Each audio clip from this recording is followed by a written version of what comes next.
Hi everyone and welcome to School as a Place of Healing, a session by Schools of Sanctuary about supporting sanctuary seeking students in schools. And this session is part of the run up to Refugee Week.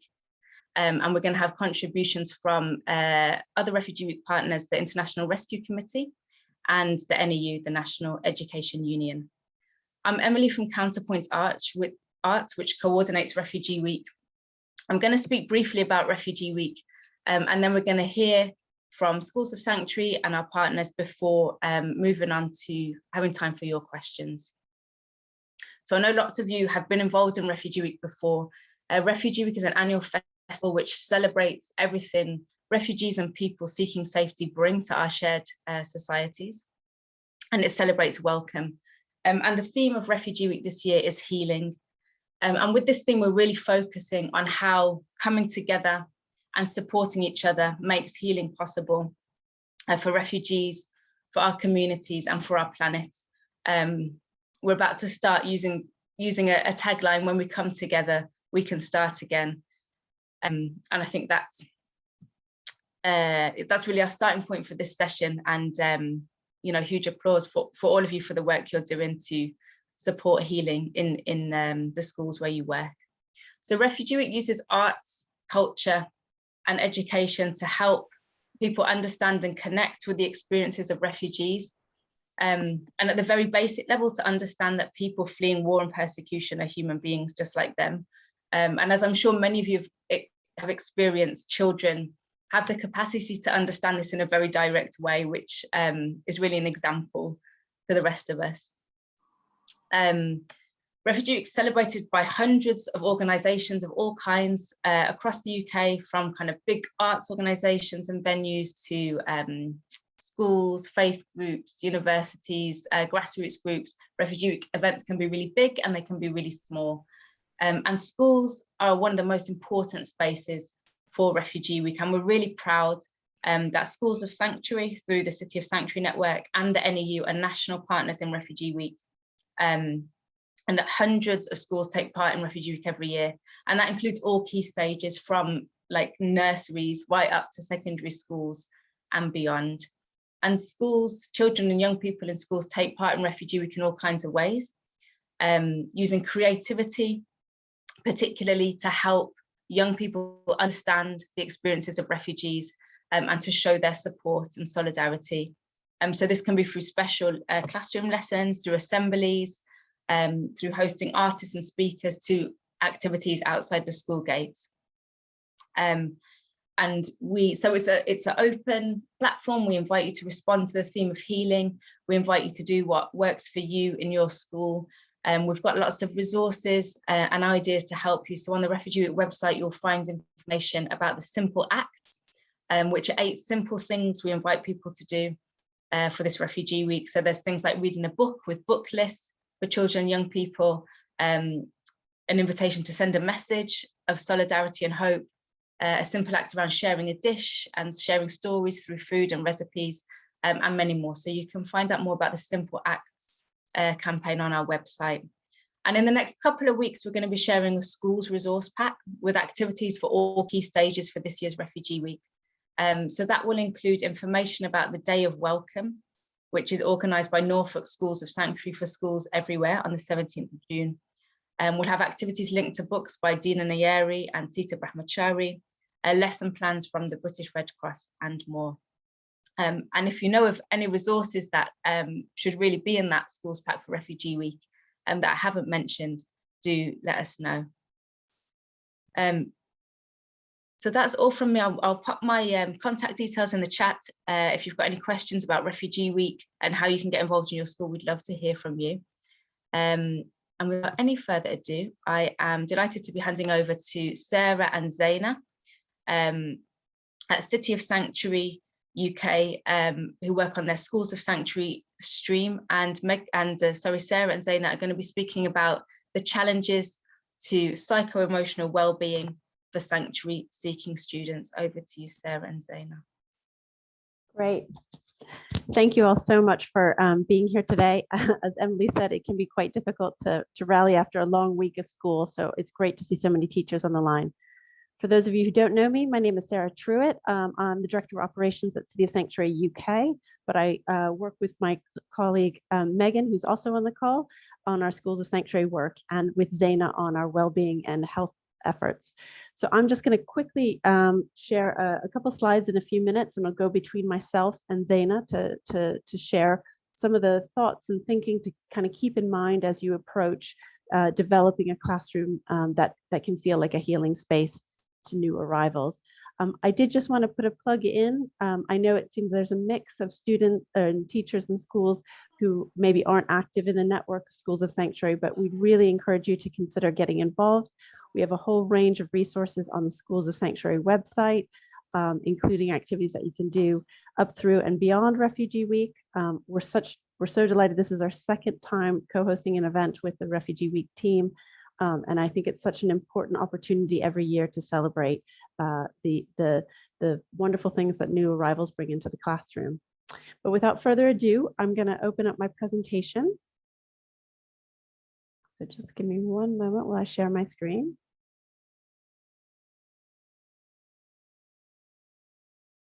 So we're going to just give a little bit of an overview of some of the barriers or challenges that might exist for students' well-being as they come into the space of the classroom if they're coming from a sanctuary seeking background. And just to put in a little bit of context, at City of Sanctuary UK, while we recognize that there are distinctions both in the legal rights around whether a child is coming from an asylum seeking background or are considered refugees, we tend to refer to all children who have experienced forced displacement and are coming to these places as students from a sanctuary seeking background. We try not to make distinctions around their legal status. So Zaina is going to actually open up for the next bit of the presentation, but I'll be back with you in a moment. Over to you, Zaina. Okay, thank you so much, Sara. This is Zaina, the Wellbeing and Health Stream Coordinator and the City of Sanctuary. So as you can see here, so in this presentation, we wanted to raise attention to the myriad of ways students may experience psycho-emotional distress in seeking sanctuary. According to research, for example, we have up to 68% of students encounter at least one of sort of trauma. However, we often hear focus on challenged students' experience on. So, for example, we have 3 levels of the trauma regarding to the journey of people seeking sanctuary, students seeking sanctuary. So, in the pre-migratory experiences, we have students who might observe or victim of violence, persecution, death of their loved ones, and then violence and traumatic experience during their journey until they are safe, for example, here into the UK. And then the post one, when they are settled and they are struggle with culture shock, making friends, and homesick as well. Back to you, Sara. Great, thank you, Zaina. So what I'm going to talk about a little bit here is sort of what is the experience of a child after they've come to the UK, and what are the different sort of ecologies or settings that impact the way that they settle into their communities and into the classroom. And so you can sort of see here, we've used, this comes from the Krul and Schneider's comparative integration context theory, and it's all about those different systems that impact a child's experience. So there's that big wider framework around policy. And those are the things that, unfortunately, we have probably the least amount of control over. Those are the things that dictate, those are set by government level, local authority level. It's about what types of things, the structures and rules that govern how they've arrived here, what kind of support access they can have, and what is going to be their long-term situation. I mean, it is clear that we have arrivals that are coming in many different ways, and some of them are granted long-term opportunities to stay and settle. They come on resettlement programs, but then other children who may be still going through an asylum system process. So depending on where those children are, and how they're being impacted by those policies can have a real effect on their well-being, because they might be feeling the stress of parents who are still going through an asylum process. It's also important to think about the context of the community that they live in, and what that's like. If the wider framework of if they're being able to access things that are culturally relevant to them, if they know that there are other people in their community that speak the same language or have similar cultural institutions, or if they're able to access religious settings that are appropriate for them. So that can really impact how they feel about their community or not. And we know, as we've seen over the last several years through the expansion of resettlement into different parts of the UK, where there haven't been huge numbers of migration patterns before. For example, I'm actually here in North Yorkshire today, where there isn't perhaps the same level of diversity as London or Birmingham or other places. And yet there are now communities that are receiving refugees and helping them resettle. So we just have to think about kind of that broader community context and how that may or may not be impacting a student's well-being, and what we may be able to do in the classroom around helping them be recognized or address some of those issues. It's really important to reflect on the idea of representation too, and feeling, if they are sort of the only children of a particular background or from a particular context, that might also be something that makes them feel self-conscious. So it's just something to kind of keep in mind as you consider ways and strategies to support them.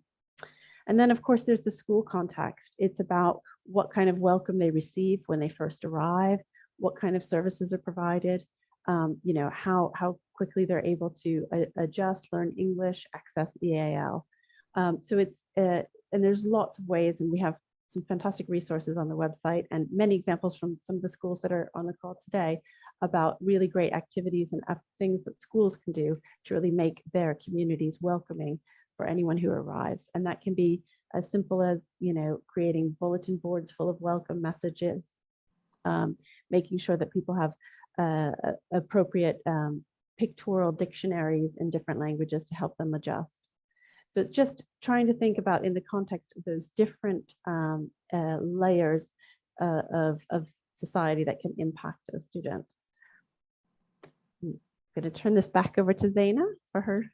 Thank you, Sarah. So here it's much more about the people seeking sanctuary and their families, and the labels and the names they have in the UK during their process. So, for example, people, when they seek asylum in the UK, they called asylum seekers. And this level of the process, they live in insecure and uncertainties. They have no right to work or to study, and they actually they have very limited financial support with just £5 per day. And they have to go weekly to the Home Office centres to sign.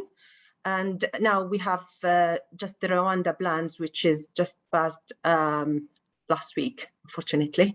Then when they get their status, they will be called refugees. So refugees here, they have more secure status because they have the rights to work and access to a public fund, package of support, resettlement, family reunion as well. However, we have some students or some children who arrive to the UK separated from their carers, from their parents. So the language of these students or these children is called UASC and URMS, which is unaccompanied asylum seekers children or unaccompanied refugee minors. So the experience of the asylum process, they have the experience alone because they have to live in the with the as looked after children and with the social service with foster families. So they have the age assessments because they might came without any documents.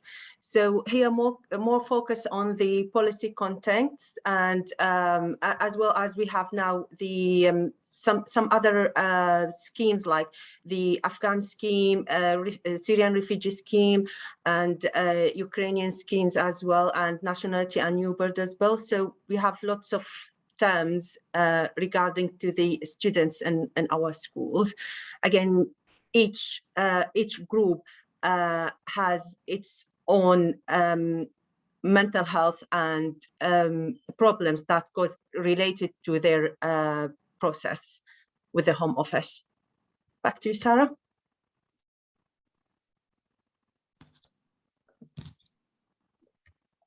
Great, sorry.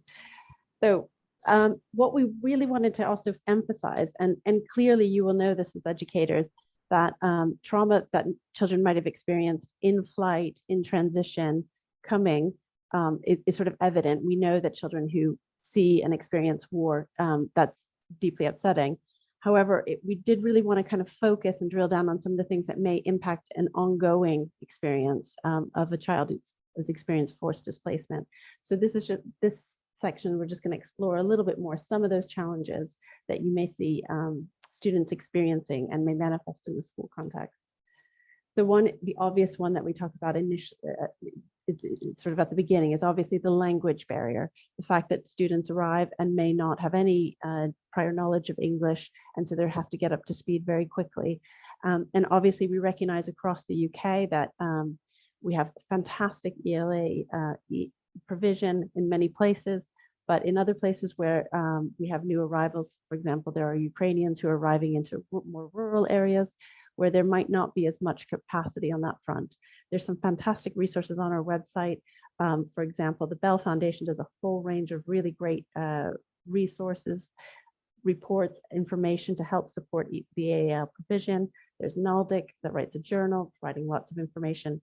So if you want to know more about how to improve that capacity, but clearly for a child, when they're arriving into a new place, they can't express themselves, it can be, can really impact how they feel.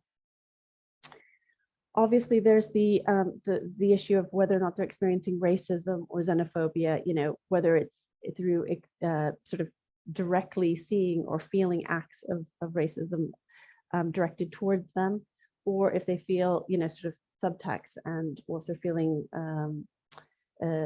just harassed or treated differently because of where they come from. So for these reasons, that can also be something that's an ongoing impact on them. And I think it's an important thing for schools to kind of reflect on what are their strategies in place to ensure that they're building a community that is anti-racist and that looks at these issues and is ensuring that everyone does feel welcome, whatever the background is. And I know Karen from the NEU will be chatting a little bit about some of those issues perhaps in a moment. It's also kind of thinking about what are sort of the cultural and normative differences between what they might have experienced in their country of origin and what the behaviors are in the classroom. So that students who may be coming into the UK context might not have attended school for as long during the day. They might not have had settings which had both boys and girls together. There might not have been very different tradition of how children interact with the teacher.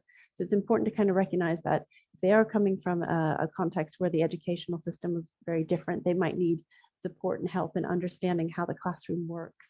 And hopefully as a school, you can kind of facilitate that learning about what is expected in the classroom and how children behave in the UK context. Yes, this is just sort of an extension of that. Yeah, some of them might feel very unfamiliar with the school context, not knowing how, what sort of happens, what is the sort of the way a school day will work, when meals are had, what does recess or play look like, as opposed to what they might have experienced. Or, for some children, during the whole migration process, they might have been out of education for a significant period of time. So they have to kind of be reappraised of what it's like to be in a classroom in an educational setting. And so it's about learning to be patient around that process and helping them consider it. So this is institutional difference. This is about, thinking again, this is further extension of the differences with other countries and how curriculums work and how they might be different. We are, for better or for worse, in the UK, we have a fairly rigorous testing system at many points in the academic journey for students. And so that might be very different for the experience of people coming from different places where they might not have that same focus on testing at different points. It can be particularly difficult for students who or children who are arriving sort of in their teens, mid-teens, right as we're approaching that series of testings which really determine future academic trajectory for students here, such as GCSEs, A-levels, those sorts of things. If students arrive near at those points and they're still learning English, their capacity to kind of continue with their cohort and their age group can be really challenging. So I think it's just another thing to kind of keep in mind. Some people, it's sometimes about feeling safe in the physical space of the classroom and what that's like. And so, talking to those pupils and figuring out how to make the classroom itself a physically welcoming and safe space for them. I think in talking about that academic frustration, again, it's that for some, learning a new language will be relatively straightforward. Some may have studied English before, so kind of can jump right in. As many will know, younger children tend to adapt more quickly and learn the language more quickly. But for some, they might experience academic frustrations, particularly if they were sort of had progressed further in their education in their country of origin. It might be interesting to sort of see, particularly with, having a Ukrainian cohort who are now arriving, mid-school year, many of whom might be going straight from a conflict zone straight into a classroom, and they, students who may be preparing for exams in one language and now thinking about they have to adopt and learn a new one. And finally, we always think it's really important to talk about that issue of sort of hypervisibility, being and kind of the challenge that can be. Well, we've seen some really wonderful examples of schools welcoming new arrivals, particularly in recent weeks around Ukrainians. Obviously, it can be deeply unsettling as well to be sort of become the object of so much attention. And for children who've gone through a lot of trauma, might be separated from parents, might not know what's happening with extended family, friends, to get that much attention initially can be very difficult.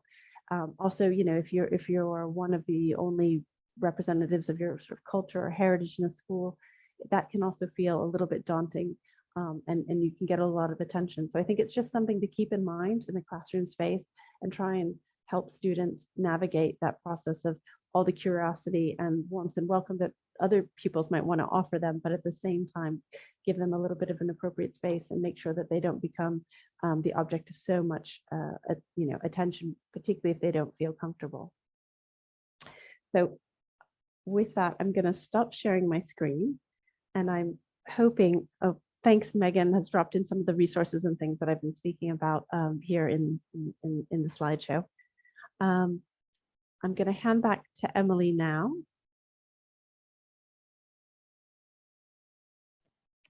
Thank you, Sarah and Zaina, for that really clear and detailed explanation of the challenges facing sanctuary seeking students. I'm now going to hand over to Josh at International Rescue Committee. And Josh is going to give an introduction to the Healing Classrooms programme. And he's going to be talking about welcoming schools, approaches to working with students, safeguarding and staff well-being. Over to you, Josh. Thank you, Emily. Hi, everyone. Just give me one moment to share my screen.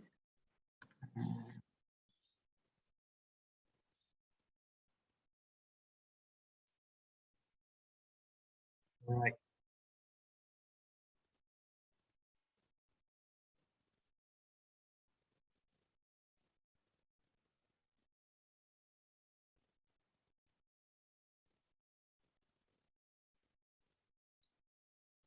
Brilliant. Can everyone see that clearly? Brilliant. Thank you very much. So my name is Josh. I am the Education Coordinator here at the International Rescue Committee. And for today, I'm just going to give a very brief overview of our Healing Classrooms programme, which we have launched in England. We've actually launched our very first session this week. So oh, very sorry, that's actually the wrong slide. Give me one moment.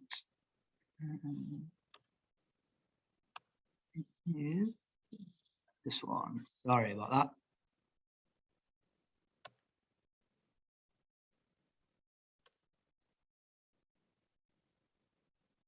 Here we go. Right, so I'm going to give a brief introduction to the IRC, and then going to discuss toxic stress. We're going to go into a bit more detail about Healing Classrooms approach. We're going to look again in a little bit more detail about social emotional learning, and then I'm going to go through some logistics of what exactly it is we offer and how you can get involved. So first of all, an introduction to the International Rescue Committee. I'm sure many of you will have heard of us before, but some of you may not have done. The IRC was founded in 1933 at the request of Albert Einstein, and we currently work in over 40 crisis-affected countries around the world, as well as communities in Europe and America. The aim of the IRC is to deliver lasting impact by providing healthcare, helping children to learn, empowering individuals and communities to become self-reliant, and with a specific focus on addressing inequalities in women and girls. So in the UK, the IRC runs employment, orientation, leadership, language and education programs. The majority of these programs were launched 2 years ago now. However, the education program, the one that I'm running currently, was only launched this February. And as I mentioned, we had our very first actual sessions this week, which was brilliant. Now, although it's new to the UK, the International Rescue Committee's Healing Classrooms programme has actually been established for nearly 40 years now, predominantly in disaster zones around the world. And more recently, it's taken a leading role in refugee integration and education in Europe and the United States. From about 2015, the IRC has been very active in Germany, for example, and we are now in well over 1,000 schools in Germany and provide a fundamental part of their response to the refugee crisis. So education at the IRC. So poor access to education can undermine people's potential to improve their lives. So we work across roughly 20 countries, providing teacher training and supporting students to resettle and thrive. And in 2022, as I said, we brought this approach to the United Kingdom, and we're really, really excited to help launch it here. So what is the Healing Classrooms approach, and why is it so vital? It's quite telling that Refugee Week this year, the theme is healing, and that's very much what our focus is on, is healing. So the IRC's Healing Classrooms is built on, like I said, about 40 years of education experience and working in conflict zones. It offers children a safe and predictable place to learn and to cope with the consequences of conflicts, trauma, and displacement. The approach focuses on building children's social and emotional skills, and we'll come back to that in a little bit more detail later on. I'm sure many of you are aware of social emotional learning anyway. It's based on research from multiple different sources that shows that social and emotional learning programs can improve life skills, behaviour and academic performance. Perhaps most significantly, our approach allows students to overcome toxic stress. And again, we'll come on to looking at toxic stress in a little bit. Toxic stress is a term that's used to describe how prolonged adversity and displacement affects the brain. This is an actual physical reaction to adversity and suffering. It's important to remember at this stage that toxic stress is something that can actually occur in any of your students, and this is really applicable to our whole Healing Classrooms programme. Whilst it's developed with refugees in mind and it's done from that refugee experience, It's applicable to any student that you may have in your class that has suffered any form of trauma, abuse, displacement, or loss of a loved one. So it's really important to bear that in mind as we're going through. So toxic stress. I'm sure a lot of you may have toxic stress, some of you may not have heard of toxic stress, and it really does form the foundation of what we do in our Healing Classrooms program. It is the toxic stress that we look to heal in these healing classrooms. So toxic stress is a psychological impact of trauma, and it is what we sort of largely aim to mitigate against. So we're going to go through and sort of just very briefly look at how toxic stress affects the brain. And during the sessions that we run these teacher training sessions where we go into a lot more detail about toxic stress, but I'll give you a brief overview for now. So you can see here the different neurons in the brain, and these control things such as memory, emotion, your motor skills, your ability to concentrate, your ability to socialize. And in a normal development of a child's brain, these neurons, they form connections. And these connections help children to regulate their emotions, it helps them to develop motor skills, and it helps them to mature and to succeed. So we can see here healthy brain development. And this is what healthy brain development looks like. Connections are made, and as a child grows, the connections are strengthened. However, this development only happens when the following conditions are present. So it's got to be a safe and predictable environment, supportive and consistent adult relationships. It needs to be a nurturing environment. It needs to be one where the child can really grow safely. Now, if you're not in that environment, if a child isn't in that environment and a child experiences prolonged periods of adversity and trauma, toxic stress starts to develop, and this hinders the brain's normal development. Not only does it hinder development, but these connections actually start to break off. When this happens, toxic stress causes huge issues for a child's ability to learn. It causes them issues on how to control their behavior, regulate their emotions, and how to do sort of basic tasks. It affects their memory, their emotional well-being, their socializing. And our Healing Classrooms teacher training program is designed to teach you how to create a healing environment where children can recover from toxic stress and then begin to settle and learn. And that's a really important thing to remember here. Toxic stress is reversible. The damage is reversible. That's a great thing about a child's brain. You know, it can withstand all of this damage, but you have the opportunity to help it grow and to help it to improve. And like I said, it's really important as well to remember that this is not exclusive to refugees. This happens to any child that has suffered some form of trauma, displacement, or violence. So the Healing Classrooms approach aims to help all of these children get back to a place of normal brain development. That's what we saw at the very start of the session. And I think, again, it's really important to mention here that when we're looking at teaching refugees, and we have refugees in our school, we need to see every refugee as an individual. And whilst this may be true for a lot of refugees, it will be true in very different extents. And it's certainly not the case that every single refugee will suffer from this toxic stress, but it does tend to be an overarching theme.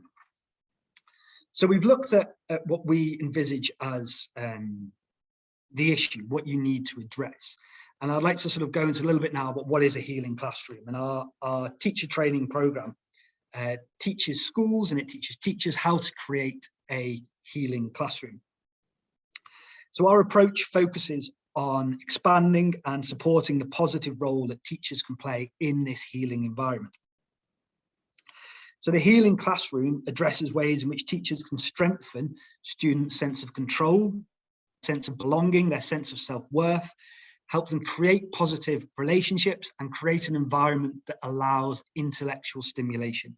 And you can see very clearly from this that again, these aren't things that are exclusive to refugees. The aim of the Healing Classroom is not to necessarily create tailored activities and programs at individual refugees, but to create a whole school environment that is welcoming and allows refugees to thrive. I'm going to very briefly look at the 5 pillars in a little bit more detail, because they really are fundamental to what we want to achieve. So a sense of control is so important. Refugees often lack control over the most basic parts of their lives. And many people who are refugees, they just want to settle down. They just want a normal education, a normal school life. And more than most, they really benefit from well-established, consistent rules, expectations, and routines in your school. So one of the things we really recommend you do is take a look at your whole school system, and do you have consistent approaches to everyday tasks, to rules, to behaviour management, and look and see if you're coming in from a completely different environment, if this is something that's going to be easy to understand. Because children need to know that school is a safe and predictable environment for them to learn and grow. You can't look at recovering from toxic stress and settling into a new environment if you don't feel safe in a predictable environment. So secondly, we have a sense of belonging. For most of us, it's impossible to imagine what it must be like to arrive in a new country after having flee your home. And schools really are on the front line. They are key institutions for enabling the successful resettlement of refugee children. And it's vital that they do everything in their power to create welcoming and safe environments for children escaping war, persecution, and trauma. And I think it's really interesting listening to the presentation previously. Sara mentioned something about hypervisibility when discussing post-migratory challenges. And I think that's really, really key here. To not single out students, to not sort of make a big show and a dance, but just to really make sure that they feel that sense of belonging, that they can adapt and they can thrive in a school environment without being made to feel different. And it's about getting the basics right, essentially. Our third pillar is a sense of self-worth, and a feeling of self-worth is vital to all children, and it's especially vital to those that have been through trauma and have perhaps been moved from country to country without experiencing necessarily dignity, without being treated like respect. It can have a huge impact on anyone's self-confidence, especially a child's self-confidence.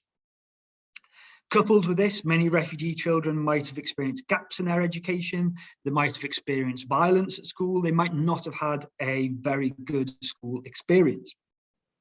And now that they've reached the UK, it's really important that schools work incredibly hard to perhaps undo some of those negative associations they might have with schools. And these children need to know that they are valued and that they are capable of achieving their goals, because, and again, this is not the case for all refugees, but they may well have felt that they couldn't do this previously. I'll come on to what resources we will provide later, but we also provide country-specific briefing documents. And these documents are written by people from Afghanistan and from Ukraine, and they go into great detail about the education systems in these countries. And the idea is to give you an idea of what education this child might have had, how have they been taught, how long are their school days, when do they sit exams, and all of that information will help you to build up this sort of knowledge about the student and create more context to their experience and help you to treat them and to deal with them and to help them to thrive far better.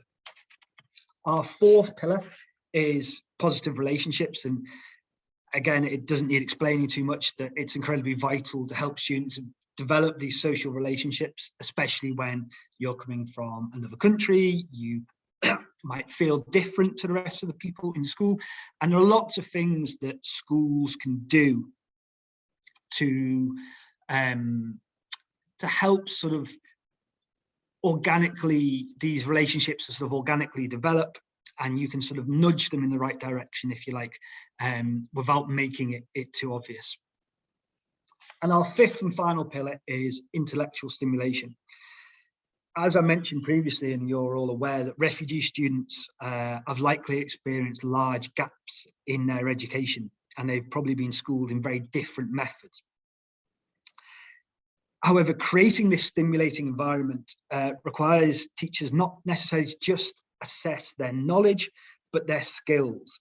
And students should be able to interact with the content rather than just memorize it. And this can be really difficult. And I think this is one of the most challenging aspects of welcoming refugees into your school, especially ones that have limited English language provision.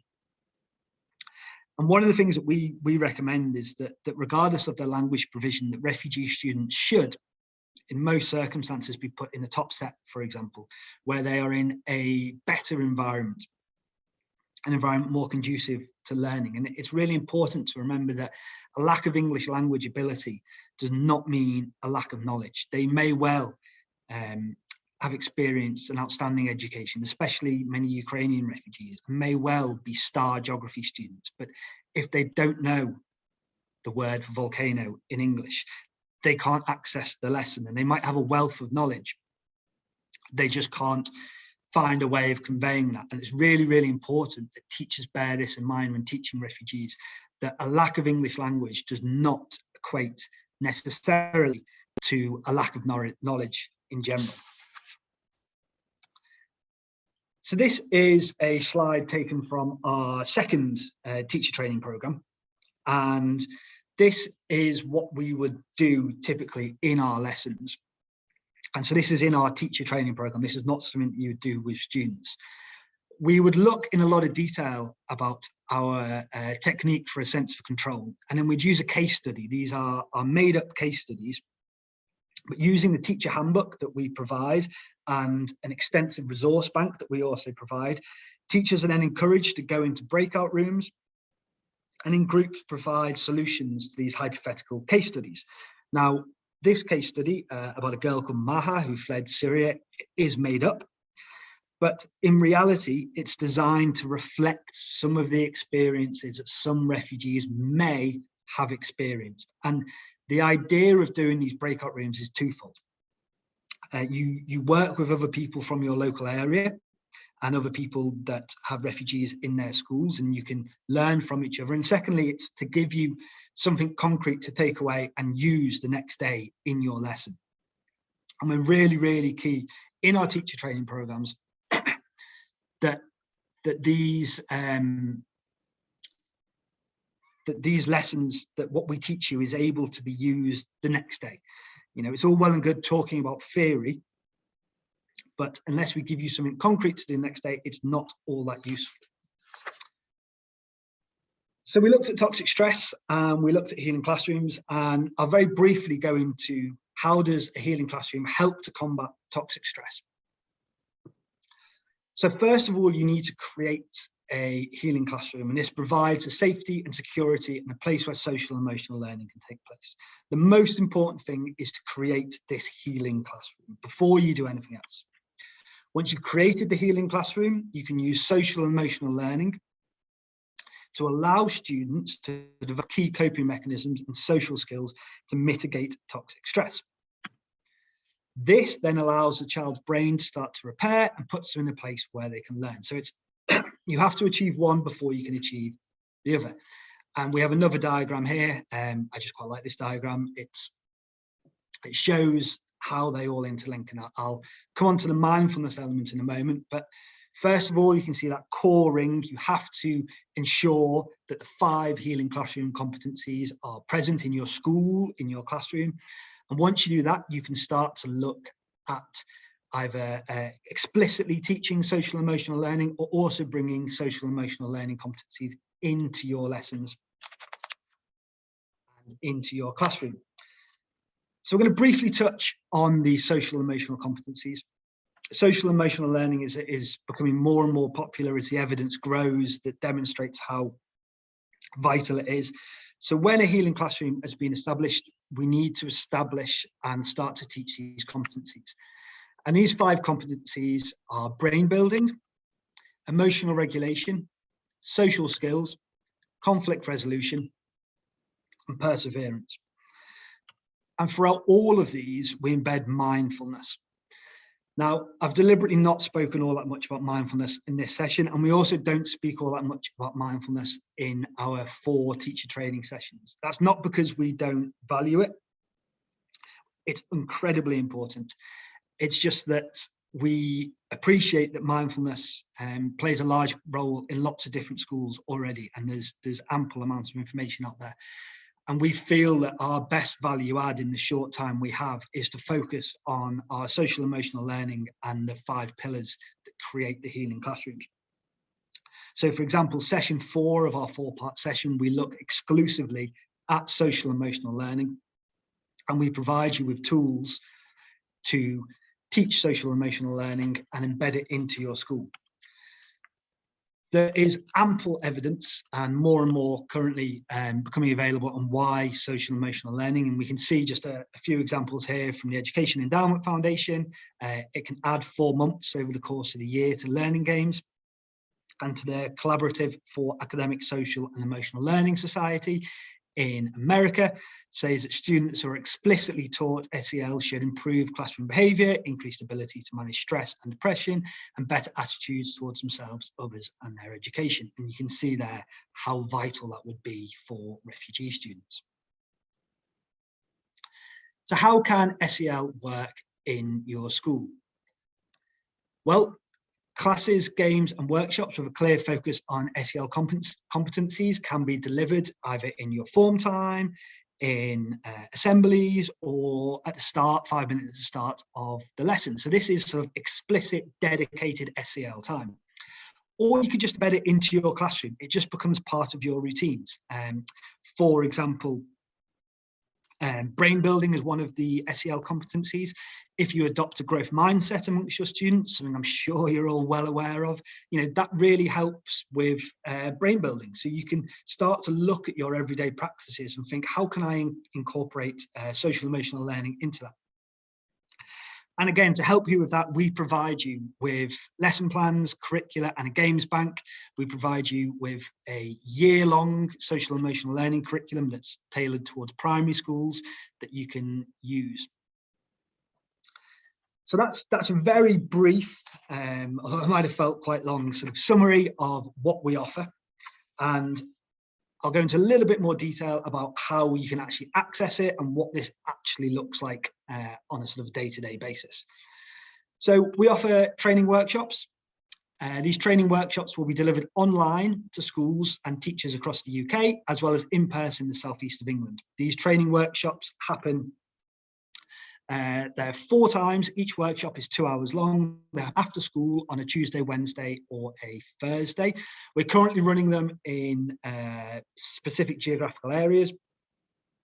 And if you sign up to our newsletter, I will let you know when we're coming to an area near you or your geographic area. The workshops are led by an experienced member of the IRC education team who has extensive experience in the English education system, as well as working with refugees in the UK and abroad. Frida, one of our team, is currently running a session for schools in Kent at the moment. Frida has lots of experience as an English teacher in England and has also worked extensively in refugee camps in France and Greece. And so we combine both of those sort of experiences to help deliver these sessions. And we also provide resources. So you will receive when you sign up, multiple resources, and we add to these resources all the time. And then you'll also be able to apply for a one-to-one follow-up session. This can be half an hour, an hour and a half, depending on your needs. A member of our education team will sit down with you virtually, or we can do it in person in the southeast of England. And we can really tailor a session to the specific needs of your school. And we'd recommend you do that perhaps a month after taking up our programme, where you can reflect on how that month's gone, and you can ask for some further support or discuss areas that you think aren't going quite so well. So those resources in a little bit more detail. We do country-specific teacher briefings. So we have one on Ukraine that just got finished a couple of days ago. We actually used teachers that had fled Ukraine to write a comprehensive briefing for us. Similarly, with Afghanistan, we have comprehensive briefing, and this covers the culture, the challenges, and what the education is like in these countries. Again, like I mentioned before, to give you a bit of context. When you start the sessions, you'll receive in the post a Healing Classrooms teacher manual. This is a 52-page booklet that goes into more detail about what we offer. It shows the evidence behind that underpins a lot of our work and provides links to more research should you want to read further around this topic. It also has pages for notes, worksheets that you complete during the session, just to make sure that, you know, we want this to sort of be on your desk all times, and you can just flick to it and pick out activities. You'll also get access online to an IRC games bank. So this is a social emotional learning intervention, and these are explicit things that you can do with your students. I'll admit most of these are targeted towards primary school students, but you can certainly use these year 7s and 8s and adapt them for older ages. And we'll also provide you with a lesson bank. Both of these are about 160 pages long. And the lesson bank provides lessons for a 36-week academic year, and it provides lessons to do each week and how to properly integrate social emotional learning into your whole school curriculum, really. And again, this comes back to, these aren't lessons that are aimed explicitly at refugee students, but these are lessons aimed at all students in the school, because they benefit all students. They just benefit refugee students perhaps a little bit more. And this is the structure of our workshop. So we introduce toxic stress, and we look at teacher and student wellbeing in the first session. In the second session, we'll evaluate pedagogical strategies about how to create a healing classroom, create a sense of control, and create positive social relationships. By the third workshop, you'll look at the 3 remaining pillars of the healing classroom. And in the fourth workshop is dedicated entirely to social and emotional learning, finalising your action plans and reflecting on the 4 workshops and what you're going to do in your classrooms. We're also really keen, and this is why we keep it in geographical areas, we're really keen that you're able to build a network of expertise. We are one small cog in this incredible network of expertise. You, as teachers, have a huge amount of expertise, and other organisations have a huge amount of expertise, and we all benefit from sharing our expertise. So we would love, in these sessions, you get to know other teachers, you can ask them what they're doing in their school, you can tell people what you're doing in your school, and as well as learning from us, you can learn from each other. And we also want you to critically engage with our content. We're constantly improving it, we're constantly carrying out research, and we'd love for you to support us in that. So how can you get involved? Essentially, at the moment, you can email me. We're currently developing a website. Fingers crossed it should be up next week. We have a very small website at the moment. When that's on there, we'll be able to list where and when all of our workshops are, and when you can join. And that's all from me. So I will hand back now, and I think maybe we're doing questions later. So thank you very much for listening. Thanks so much, Josh, for that really clear and practical guidance about how schools might go about supporting young people living with trauma. And also that really important point that this kind of, that when we adopt this kind of healing focused approach, it benefits all students and all young people. We are, as you said, we're going to have space for people's questions shortly. So please do start thinking about what you'd like to ask any of the speakers we've heard from today. But last and very much not least, I'm going to pass the mic to our final speaker, which is Karen from the National Education Union, which are a national partner in Refugee Week. And Karen's going to speak about why the NEU welcomes Refugee Week and the Refugee 2022 theme of healing. So over to you, Karen. Thank you very much, Emily, and good afternoon, everyone. I could almost just stop here and just say everything that has been said before. We support, and we're very, very pleased to be supporting Refugee Week. It's so important, especially this year. Every year I seem to say that, because so much happens around refugees and asylum seekers every year. And yeah, we're very happy to support Schools of Sanctuary as well. And we're kind of working in partnership with both organisations to make sure that we support refugees, asylum seekers, migrant children in schools. Very much agree that learning can't take place unless there is healing of the trauma that is experienced. And over the last couple of years, we've had just a myriad of issues that have been happening around race and asylum seekers and all sorts of things at every level. So even in the royal family, there have been issues of structural racism. At government level, there are always cases of structural racism, whichever government you're talking about. And then things like, or the fact that Black, minor and global majority people were hit harder by COVID in terms of deaths and serious illness. All of that is going to be traumatic. And then if you layer on top of that, the fact that you might have just fled from a war-torn country or some violence, that is really traumatic for any child. We've seen also some really positive things. For example, the whole of the Black Lives Matter movement has really brought to the forefront conversations about race and migration. We've seen the whole decoloniality movement, things like bringing down the Colston statue in Bristol, raise conversations about how we need to transform our worldview and what is taught in schools. And the government has just announced that they are trying to create a new model history curriculum. And we are both very concerned and very happy about that, if you can be both at the same time. And we have just developed a partnership of key NGOs and organisations, including Liverpool Museums and hopefully the National Trust and the Historical Association, so that we want to produce our own history curriculum, or at least principles for it, that make schools inclusive and healing places where children feel like they belong.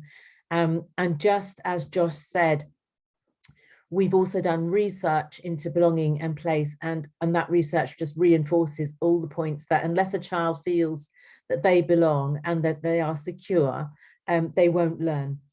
So there's plenty of material on that. I'll put some links in the chat just after I finish speaking about where you can find some of this stuff. And we're just really concerned about what's going on in government levels as well around immigration policy, particularly their latest lovely idea of sending people to Rwanda. And I won't spend ages on that because it may not be entirely fitting with what we're doing here, but at the same time, I feel it has to be mentioned. And I have a better idea, actually. I think if we want a fair society and we want one, and we've got too many people, then I think the best thing to do would be to ship all the fascists and far-right people out to an island, remote island somewhere, and then we're going to have a really fair society where we can include everybody. That'd be much better. But I guess that won't be taken up. But in tackling any issues of refugees and asylum seekers, we have to think about how we do it at all levels, and a personal level, one-to-one in the school, being really kind, really supportive, trying to think of all the issues that block the learning. At a school level, thinking about how does the culture of the school really play into supporting those children, and at a structural level in leadership, but also lobbying the government. And a lot of what we did in the last 2 years from the National Education Union was lobby the government to say, you know, you cannot be talking about recovering education without looking at the well-being of pupils and staff. That cannot happen until you've done that. It's just ridiculous to rush to get the full curriculum back on course and exams all up and running if you haven't looked at the well-being of children and staff. We have produced several things like this one, which is welcoming refugee children to your school, which actually produced just at the start of the pandemic. So it's not something that's just been produced now. And in that, it's got 6 areas where it has suggestions for things you can do under each of those 6 areas. There's lots of other bullet points about how that might happen, and for example, in classroom organisation or making the curriculum accessible. And I noticed in the chat people were putting in do some pre-teaching, and that's part of what we're saying as well. Just make sure some of the concepts are explained beforehand, or the words or the vocabulary that you teach is taught beforehand. I used to be an English and an ESOL teacher, which I loved. And that's a lot of the technique we used was to make sure that we had done all that kind of groundwork before we ever got into a lesson, so that young people can feel that they are part of it. So we have got that guide. I also found this from Newcastle City Council, the Educational Psychology Service, who have a little model called, it's actually Basic PH is what they call it. And I won't go into the detail of this, but I will put a link to it and send it out if you want to, because I found it quite useful. It's just a little model of all the things you might need to think about for children and for teachers. And again, please don't feel you've got to read this, because I just wanted to show you how they actually lay it out, about considering what the things you have to consider under each of those headings. So I've seen in the chat and from the other speakers, there's lots of resources. I think it'd be really good if we can start just pooling those and maybe on Refugee Week website, or even on the NEU website, where you can go and find all the resources.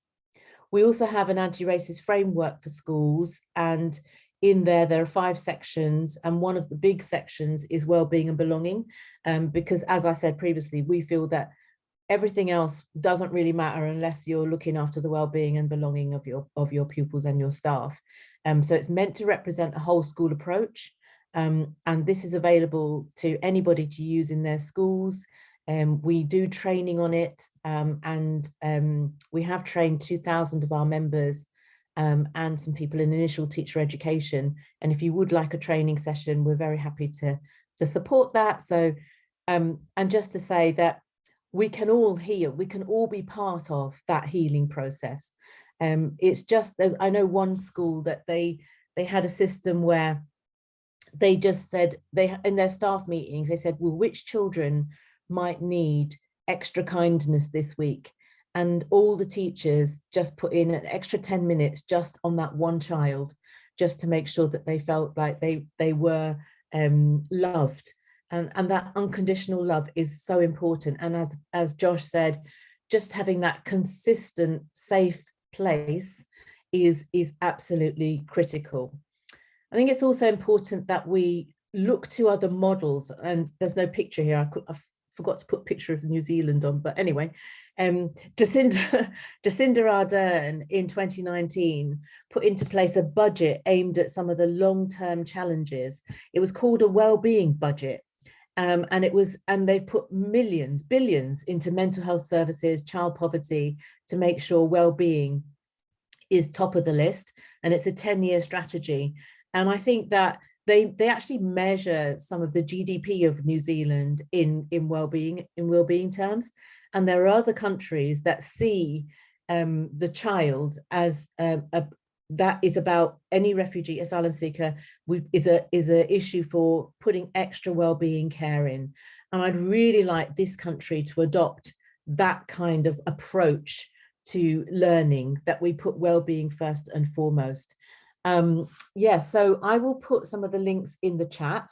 I am going to stop there because I really would like to get people's questions or any thoughts. And thank you so much to Refugee Week and the other speakers. It's just been so useful, and I'm going to pick some of that up, if you don't mind, and send it out to our members. Thank you. Thank you so much, Karen, for highlighting those resources. We'll be sharing the NEU Welcoming Refugee Children to Your School resource as part of the Refugee Week Schools Pack, which I mentioned, which we'll be sharing in the next couple of weeks. And also thanks for making the connection to anti-racism and the wider context. And definitely a lot of the conversations we've had about healing, including with people with people who've been through the asylum system, have been about, when we talk about healing, we also have to talk about stopping the source of the trauma, and how we work to change systems that are causing the harm in the first place. I think that's a really important point. We're now going to open the floor to you for your questions. So feel free to ask questions to anybody that you've heard speak so far. So maybe it might be about Schools of Sanctuary, about the IRC's Healing Classrooms project, or questions to Karen at the NEU. And I'm going to hand over to my colleague Tom, who is going to facilitate the Q&A and let us know how it's going to work. Over to you, Tom. Hi, yeah, so hi everyone. Feel free to put comments and questions in the chat. I just want to try and go back and catch a couple of things that were maybe not picked up on in the chat. But Angie Lynn, if you're there, I wondered, there were a couple of questions that you put, I think both to Josh. I don't know if you'd like to just go back to those rather than me digging them out. Is that okay, Angie? Yep. Can you hear me okay? Because good. I wondered whether schools that are already using social learning programs like SEAL, social and emotional aspects of learning, can slot the resources from the IRC in reasonably easily. Will that work? Hi, Angie. Yeah, absolutely. I think I would imagine, I don't know these resources or the resources you use in that much detail, that there'll probably be an awful lot of overlap, and you're probably doing a lot of what we would suggest in our final session anyway, but they would absolutely complement each other. They're all sort of going towards the same aim, really. Yeah. And the other question I had is, do you have resources and activities applicable to early years foundation stage? Because we've got kids arriving in nurseries at the moment, traumatized and needing help with dealing with that. Yes, so you'll see when you get our resources that each activity, game or lesson plan has like an age bracket that it's appropriate to. Some of them are for early years, not the majority, but they can be adapted. It's interesting what you said about trauma as well. Like I say, we started our program in February, but speaking to as many people as possible, it seems that helping students cope with trauma in perhaps a slightly more explicit way. So not necessarily in the way that we suggest it, but one-to-one sessions or what to do in the school. And that's something that we're currently working on to add an extra session to our program. Thank you.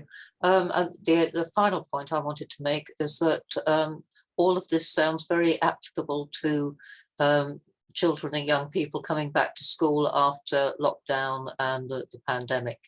That it's extremely worthwhile, and I think it's worth plugging to schools in that way, because it's clearly going to help support those young people too.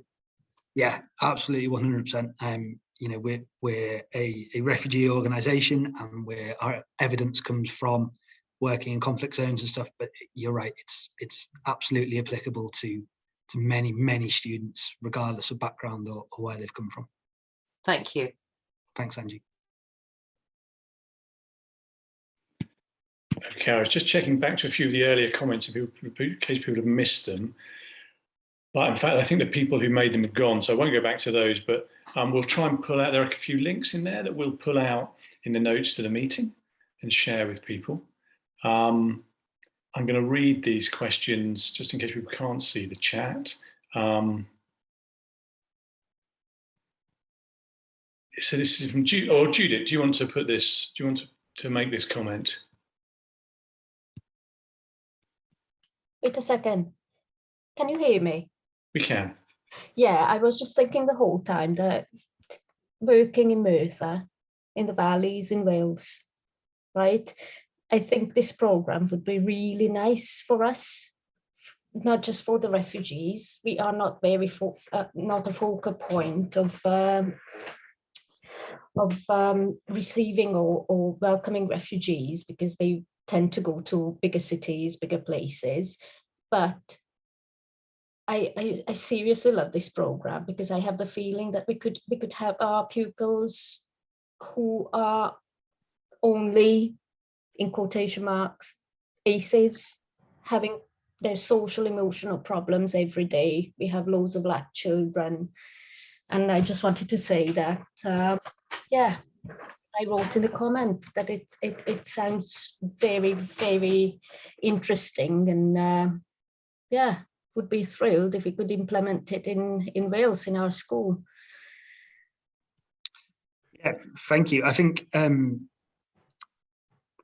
it's a teacher training program. So once we have done the 4 sessions and given a bit more detail and provided you with the resources, what you do with it is entirely up to you. And like I say, it's applicable to all students, really. And I think that sounds wonderful, and I would be absolutely delighted if it was used in that way. Yeah, thank you. I just wanted to say that how I appreciate this. Thank you. Thanks, Judith. Thanks for being with us. I wondered if we could just go maybe first to Karen and then to Sara and Zaina about on that broader question of how this work that's particularly focused, in this case, refugees and healing, is applicable to schools as a whole and to broader education. Karen, I mean, you touched on this, but I think it's a good point to go back to. Yeah, very much, Tom. I mean, the thing is that during the pandemic, we were saying this affects all children. Their mental health will have suffered. There will be trauma for many, many children, not everyone, but for many children and their families.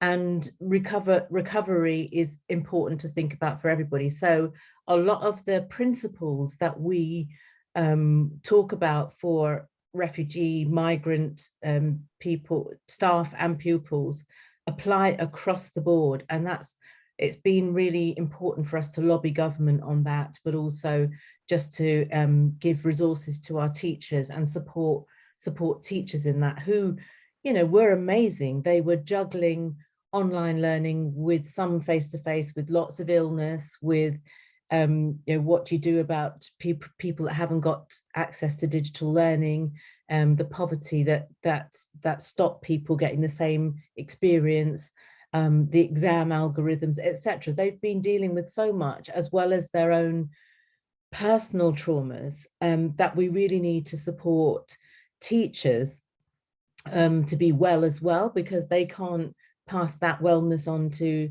students until they feel good themselves.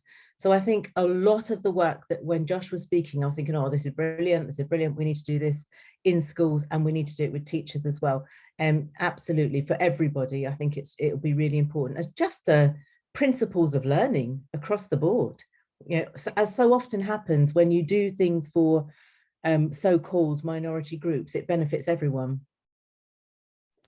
Yeah, I mean, I just to echo a little bit what Karen is saying, I mean, we think of schools of sanctuary, and I appreciate for many schools think, oh, it's about how we support refugee children. And what I like to say is actually it's about the whole school, and welcome is important for everyone. And while we hope that you gain skills that might be appropriate for students from sanctuary seeking backgrounds and enable you to address their needs, but it's really about a culture shift for the whole school that can benefit the whole school and promote inclusion. And I think Karen's point about teaching and teaching staff and needing to recognize that, I think that's really important.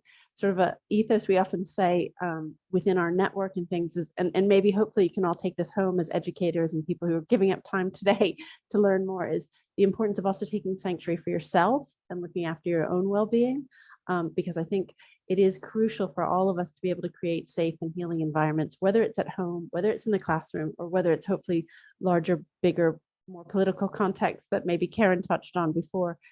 You also have to make sure that you give yourself time to feel safe and find space. So I'll do a shameless plug while I have the mic, and just make sure that people know we have a resource pack for the Schools of Sanctuary program. And if you are thinking about how you want to embed welcome, we have a lot of resources that can help you. And the intent with the award and the process of becoming a school of sanctuary is less about achieving a particular outcome or award, but it's connecting to a wider network of about 350 schools that are actively involved in this space. And so anyone on the call who's not yet engaged, would really encourage you to reach out to myself or Megan. I'll drop my contact details in the chat as well. Marjorie, you had a comment and maybe a question about the role of volunteers, which we might also be able to go back to the City Sanctuary on. Do you want to just tell us what you were thinking? Yes, because with my family link-up project, one of my family units is based in Ostend in Belgium, and I'm just so impressed by how they welcome and absorb migrants and refugees into their community. And it does seem to be that the key is having a bank of volunteers that can not only help support in the school, but can be involved in extra activities out of school, weekends and school holidays and such like. And of course, the command of the language is just amazing. And whoever's designed the course has got the magic key, because you're getting mums from all over the world that are communicating in Dutch. And Zaina, I wonder if you had any thoughts about that, or maybe just the broader the question of welfare and well-being, and what, in your experience, what are the elements that really make that work? Obviously, I guess connecting with the broader family as well as the child is going to be important.